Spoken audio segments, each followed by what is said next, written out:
아멘. 오늘도 이 새벽 현장에서 또 온라인으로 함께 예배하고 기도하시는 모든 성도님들, 하나님의 은혜와 그 사랑이 풍성한 오늘 한날 그리고 이번 일주일 되시기를 주님의 이름으로 축복합니다. 우리가 오늘 함께 읽은 사도행전 12장에는 세상 권력의 정점이라 말할 수 있는, 즉 하나님의 통치 아래 살아가는 것이 아니라 자신이 신이 되어서 자신이 모든 것을 쥐고 휘두를 수 있다라는 그러한 착각 속에 살아가는, 그래서 그로 인해 교회가 박해를 당하는 그러한 이야기입니다. 즉 세상 권력의 정점, 세상 그 자체를 대변하는 인물 헤롯이 나옵니다.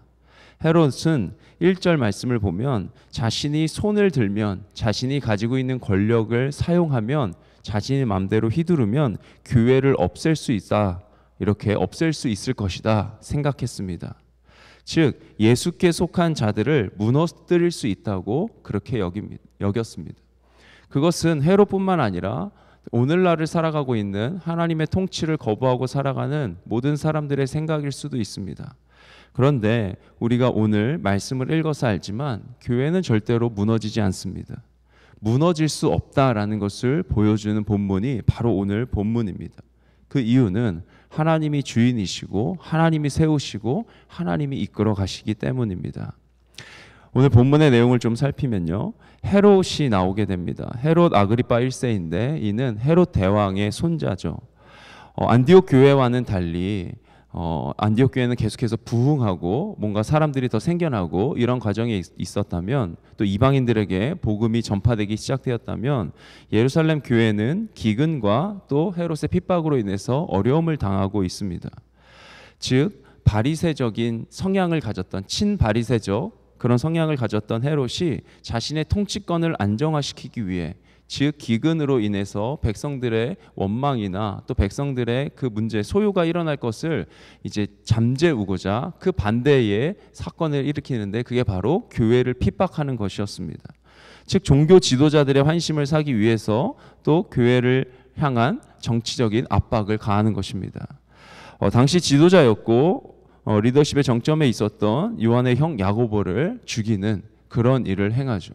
그렇게 죽이고 나서, 야고보가 순교를 당하고 나서 유대인들이 그 일을 보면서 좋아하고 이거에 대해서 반감을 갖는 것이 아니라 잘됐다 기뻐하는 것을 보고 이번에는 베드로를 잡으려 합니다.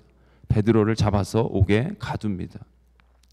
이렇게 야고보는 순교를 당하고 그리고 베드로는 옥에 갇혔을 때, 즉 교회가 핍박에 당하고 교회의 지도자들이 어려움을 당했을 때, 그때 교회의 반응을 우리가 5절과 12절에서 살필 수 있습니다. 5절 말씀을 보시면, 이에 베드로는 옥에 갇혔고 교회는 그를 위하여 간절히 하나님께 기도하더라. 아멘. 베드로는 갇혔고 교회는 간절히 하나님께 기도합니다. 12절 말씀 가보실까요? 이 12절은 이제 베드로가 하나님의 강권적인 역사하심을 통해서, 기적을 통해서 그가 풀려난 다음에 사람들이, 제자들이 모여있는 곳에 갔을 때입니다. 12절입니다. 깨닫고 마가라 하는 요한의 어머니 마리아의 집에 가니 여러 사람이 거기에 모여 기도하고 있더라. 아멘. 바로 이게 교회의 모습이고 본 모습이고 교회가 해야 할, 감당해야 할 사역인 것입니다. 적극적으로 가서 헤롯에게 항의를 하고 그리고 풀어달라고 요구하고 그리고 뭔가의 정치적인 움직임을 할 수도 있겠죠. 그러나 그 모든 것보다 먼저 교회는 기도의 자리로 나아가야 합니다. 우리가 기도의 자리로 나아간다는 것은, 이거는 우리의 힘과 우리의 능력으로 또 헤롯이 마음을 바꿔서가 아니라 하나님이 하셔야 가능하다라는 것, 즉 우리의 인생의 주인은, 교회의 주인은 오직 하나님이시다라는 것을 고백하는 태도가 바로 기도의 자리에 나아가는 태도입니다.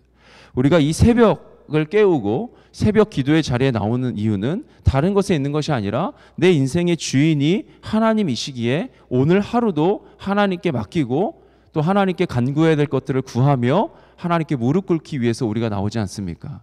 우리의 주인이 예수 그리스도이심을 고백하는 이 기도의 자리, 즉 교회는 계속해서 하나님의 일하심, 기도를 통해 일하시는 하나님을 경험해야 될 줄 믿습니다. 베드로가 좀 풀려나는 그런 장면을 우리가 한번 다시 보겠습니다. 7절 말씀, 8절 말씀 제가 읽습니다. 호련히 주의 사자가 나타나매 옥중의 광채가 빛나며 또 베드로의 옆구리를 쳐 깨워 이르되 급히 일어나라 하니 쇠사슬이 그의 손에서 벗어지더라. 천사가 이르되 띠를 띠고 신을 신으라 하거늘 베드로가 그대로 하니 천사가 또 이르되 겉옷을 입고 따라오라 한대. 아멘. 베드로는 이러면서 이제 베드로가 따라가는데 도대체 이게 실제로 일어난 일인지 아니면 내가 꿈을 꾸고 있는 건지 본인도 헷갈릴 정도로 그렇게 신비한 은혜를 체험합니다. 베드로를 일으켜 세우시는 하나님입니다. 띠를 띠라, 신발을 신으라. 너가 여기 있지 않는다. 이제는 가야 한다. 억압에서 묶임에서 풀려나게 하시는 하나님입니다. 베드로는 아직 할 일이 남아 있었기에 주님께서 구하셨습니다. 그리고 야고보의 사명은 거기까지였기 때문에 순교의 자리에 주님이 그대로 침묵하셨습니다. 우리에게도 우리 각자에게 허락하신 사명이 있는 줄 믿습니다.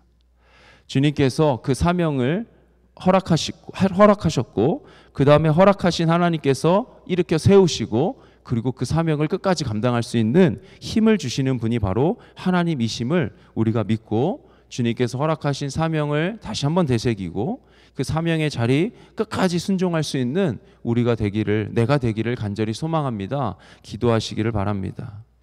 이렇게 베드로 교회 리더를 살리신 하나님께서 이번에는 또 다른 기적으로 그들이 당하고 있었던 그 당시 정치, 그다음에 세상 권력의 정점이었던 헤롯으로부터 당하고 있었던 그 교회의 핍박으로부터 주님께서 또 기적을 베푸셔서 교회를 살리십니다. 당시에 항구 도시였던 두로와 시돈 사람들이 이제 헤롯의 분노를 사고 있었습니다. 그러니까 헤롯은 자신이 통치하는 지방의 양식을 그 지역 사람들이 먹는 것에 불편함과 불만을 표현하고 그래서 두로와 시돈 사람들과 관계가 좋지 않고 그들을 무시하는 경향이 헤롯에게 있었던 것이죠. 그래서 두로와 시돈 사람들이 뜻을 모아서 왕을 찾아옵니다. 그리고 왕의 침실 시종인 블라스도를 설득해서 헤롯과 화평을 유지할 수 있도록 화평을 누릴 수 있도록 그렇게 이제 협상을 하는 거죠.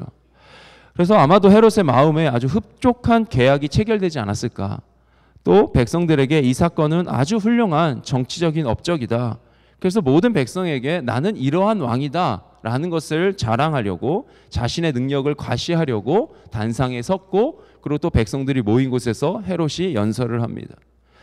헤롯의 연설을 듣자 백성들이 정말 그렇게 탁월한 연설이었는지 아니면 왕에게 잘 보이기 위한 말이었는지 모르겠지만 백성들이 이렇게 얘기하죠. 야, 이건 사람의 소리가 아니다. 사람의 능력으로 어떻게 이런 말을 할 수 있겠냐? 신의 소리다 라고 하면서 헤롯을 열광하고 헤롯을 높입니다.